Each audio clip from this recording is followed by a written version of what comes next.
Halo semuanya, kembali lagi bersama saya, Fania Perni Aziza. Di sini kita akan membahas mengenai kasus korupsi di PT Timah Tbk sebesar 271 triliun. Di sini saya membuat video dengan tujuan untuk memenuhi mata kuliah Good Corporate Governance dengan dosen pengampu Bunda Sri Mulyati SEMSI CATR CTT. Yuk kita bahas materinya. Materi ini kita akan mengambil seperti judulnya yaitu pada PT Timah. Nah, PT Timah Tbk ini merupakan bagian dari BUMN yang didirikan pada tahun 1976 dengan bergerak dalam bidang pengelolaan bisnis pertambangan timah dari eksplorasi hingga pemasaran. PT Timah Tbk ini memiliki izin usaha pertambangan atau bisa disingkat dengan IUP seluas 473.310 hektar yang tersebar di daratan dan perairan lepas pantai Bangka, Belitung, dan juga Pulau Kundur. Nah, perusahaan ini memiliki visi untuk menjadi perusahaan pertambangan terkemuka di dunia yang ramah pada lingkungan. Nah, setelah tahu mengenai PT tersebut, kita masuk nih ke kasusnya. Nah, di kasus ini tuh ada kejanggalan di mana ditemuin kalau di laporan keuangan itu pada tahun 2023 ini PT Timah tuh mendapatkan kerugian sebesar 449,67 miliar, yang mana ini itu sangat berbanding terbalik dengan keuntungan laba yang ia laporkan sebelumnya pada tahun 2022 sebesar 1,41 triliun. Akhirnya kasus ini tuh diungkap oleh Kejagung atau Kejaksaan Agung pada tanggal 17 Oktober 2023 atas kasus tindak ilegal kerjasama antara PT Timah Tbk ini dengan entitas swasta dalam pengelolaan lahannya. Nah, ada enggak beberapa lagi sih, ada 16 tersangka dan juga perannya dalam kasus Timah ini.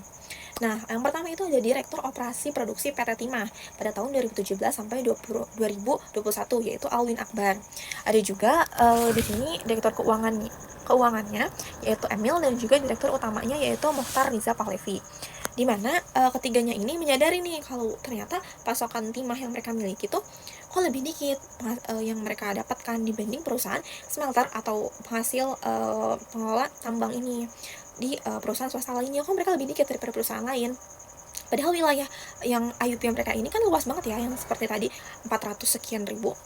Nah, ternyata mereka tuh nemu nih kalau di situ tuh ada bukan perusahaan sebutannya, ada penambang ilegal di mana mereka ini mengambil timah di wilayah PT Timah ini secara ilegal. Nah, mereka ini bukannya menangkap, bukannya membuat penambang ilegal ini tidak melakukan hal tersebut lagi, namun mereka ini malah berkomplot terus membuat perusahaan boneka, di mana mereka ini membuat dokumen juga sewa menyewa smelter yang palsu gitu di perusahaan PT Timah ini. Jadi kita ini dulu ya, kita bahas tersangka-tersangkanya, nanti kita akan rangkum gitu kronologinya. Nah, ada juga tersangka lainnya, ada Beneficial Ownership CV Venus Inti Perkasa atau bisa disingkat dengan VIP, yaitu Tamron Tamsil, di mana ia nih terlibat dengan penambangan ilegal ini, di mana CV ini tuh memiliki kontrak kerjasama dengan PT Timah untuk melebur biji timah mereka. Lalu ada manajer operasionalnya yaitu Ahmad, di mana dia ini diperintahin nih sama Tamron ini untuk menyediakan biji timah dari tambang-tambang ilegal yang ada di PT Timah itu, dan terlibat kesepakatan dengan PT dan beberapa orang PT tadi, PT Timah yang disebutkan sebelumnya.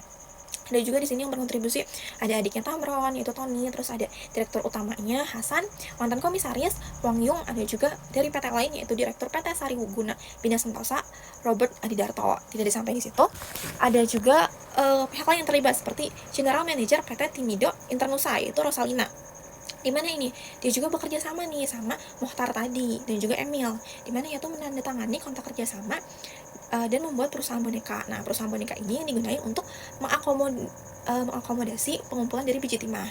Lalu ada pengusaha di Bangka Belitung, SG alias Awe, yang diduga ini memerintahkan tersangka lainnya yaitu MBG untuk menandatangani kontrak kerjasama serta membentuk perusahaan-perusahaan boneka. Lalu juga ada manajer dari PT QSE yaitu Helen Halim, di mana ia ini berperan untuk memberikan sarana dan juga fasilitas kepada para pemilik smelter di kawasan IUP ini. Dia juga ditahan atas tindakan pidana pencucian uang. Dan terakhir yang paling ramai banget itu ada pengusaha Harvey Mois atau suami dari Sandra Dewi, di mana ia ini bekerja sama dengan Mokhtar untuk melakukan sewa menyewa peralatan peleburan timah.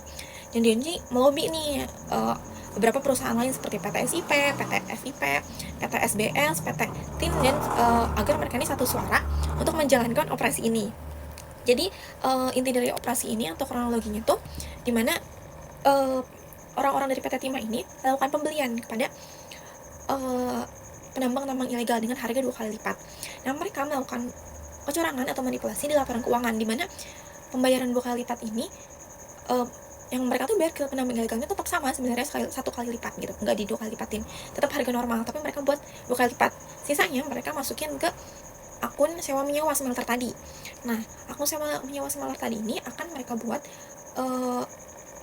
disalurkan ke penambang timah yang tadi yang udah bekerja sama intinya. Terus nanti tuh di situ ada juga perusahaan-perusahaan boneka di mana ada pelakuan pencucian uang, sehingga nanti ujung-ujungnya uang itu akan terlihat bersih dan masuk ke rekening beberapa orang nih, masing-masing orang yang terlibat ini. Intinya seperti itu. Nah, relevansinya saya mengambil kasus ini dengan materi GCG ini, yang pertama ini ada tata kelola perusahaan, di mana dia ini menunjukkan nih kalau kegagalan PT Timah dalam menerapkan tata kelola perusahaan yang baik. Seperti yang kita lihat ya, di PT Timah ini tata kelolanya ini sangat buruk, seperti akuntabilitas, di mana direksi perusahaan ini terlibat dalam pembentukan perusahaan boneka untuk melegalkan biji timah. Lalu transparansinya ini, di mana dokumen kerjasama, laporan keuangan ini dimanipulasi. Dan juga di sini berarti auditornya juga berperan ya dalam memanipulasi.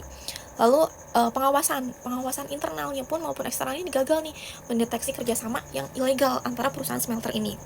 Lalu ada hak dan pemberlakuan setara pemegang saham, di mana hak pemegang saham ini terutama yang minoritas, yaitu masyarakat sebagai pemilik tidak langsungnya, sangat dirugikan, di mana korupsi ini kan otomatis hanya menguntungkan beberapa pihak saja, sedangkan pihak lain ini dirugikan. Lalu investor ini akan berkurang dan tidak percaya kepada PT Timah lagi, atau dampak besarnya mungkin kepada perusahaan BUMN. Lalu selanjutnya ada peran pemangku kepentingan, di mana pemangku kepentingan lain ini seperti yang tidak ikut seperti yang saya bilang sebelumnya, dan juga terutama masyarakat lokal ini sangat dirugikan. Ada juga pengungkapan transparansi, pengendalian internal, dan manajemen resiko, di mana manipulasi laporan keuangan ini dibuat untuk menyembunyikan kegiatan ilegal, di mana ini tuh menunjukkan kegagalan pengungkapan informasi yang jujur pada pemangku kepentingan. Pengendalian internal juga sudah saya bilang sangat kurang, dan manajemen resiko di sini sangat kurang sekali, maupun internal ataupun eksternal.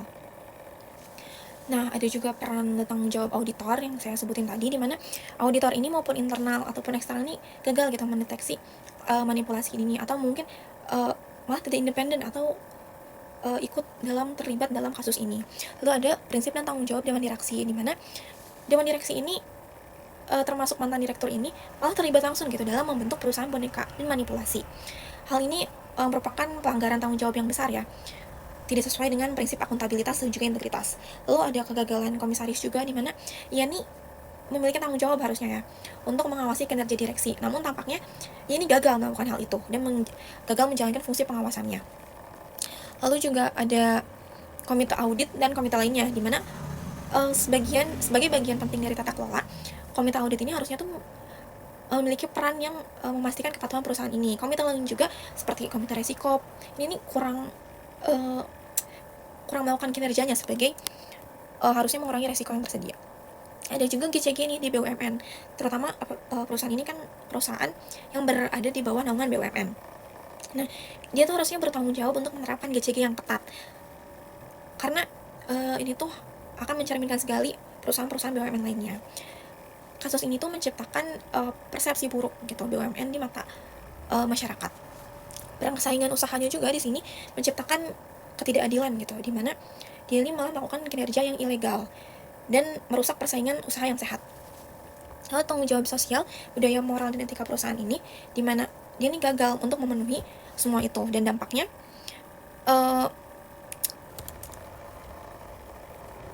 ini tuh cuman merusak etika gitu, mereka tidak bertanggung jawab dan juga moralnya menjadi terkikis. Adapun laporan keberlanjutan dan auditnya, di mana lingkungan ini sangat mempengaruhi ya, sangat merusak lingkungan gitu PT ini tuh, karena kerugian ekologisnya saja di sini mencapai 271 triliun, di mana ia tidak memenuhi tanggung jawabnya untuk melindungi lingkungan dan operasionalnya. Dan juga komite audit ini tidak ada mekanisme audit lingkungan yang memadai gitu untuk mendeteksi eksploitasi tambang ilegal ini. Audit lingkungan yang seharusnya menjadi bagian dari laporan keberlanjutan ini, namun gagal dijalankannya dengan efektif. Lalu laporan keberlanjutannya ini kegiatan ilegal yang bertentangan tentunya dengan visi keberlanjutan perusahaan, terutama dengan visi perusahaan yang sudah disebutkan di awal ini sangat berbanding terbalik gitu. Jadi tidak ada pemenuhan laporan keberlanjutannya. Terima kasih sudah menonton video ini. Mohon maaf apabila ada kesalahan. Wassalamualaikum warahmatullahi wabarakatuh.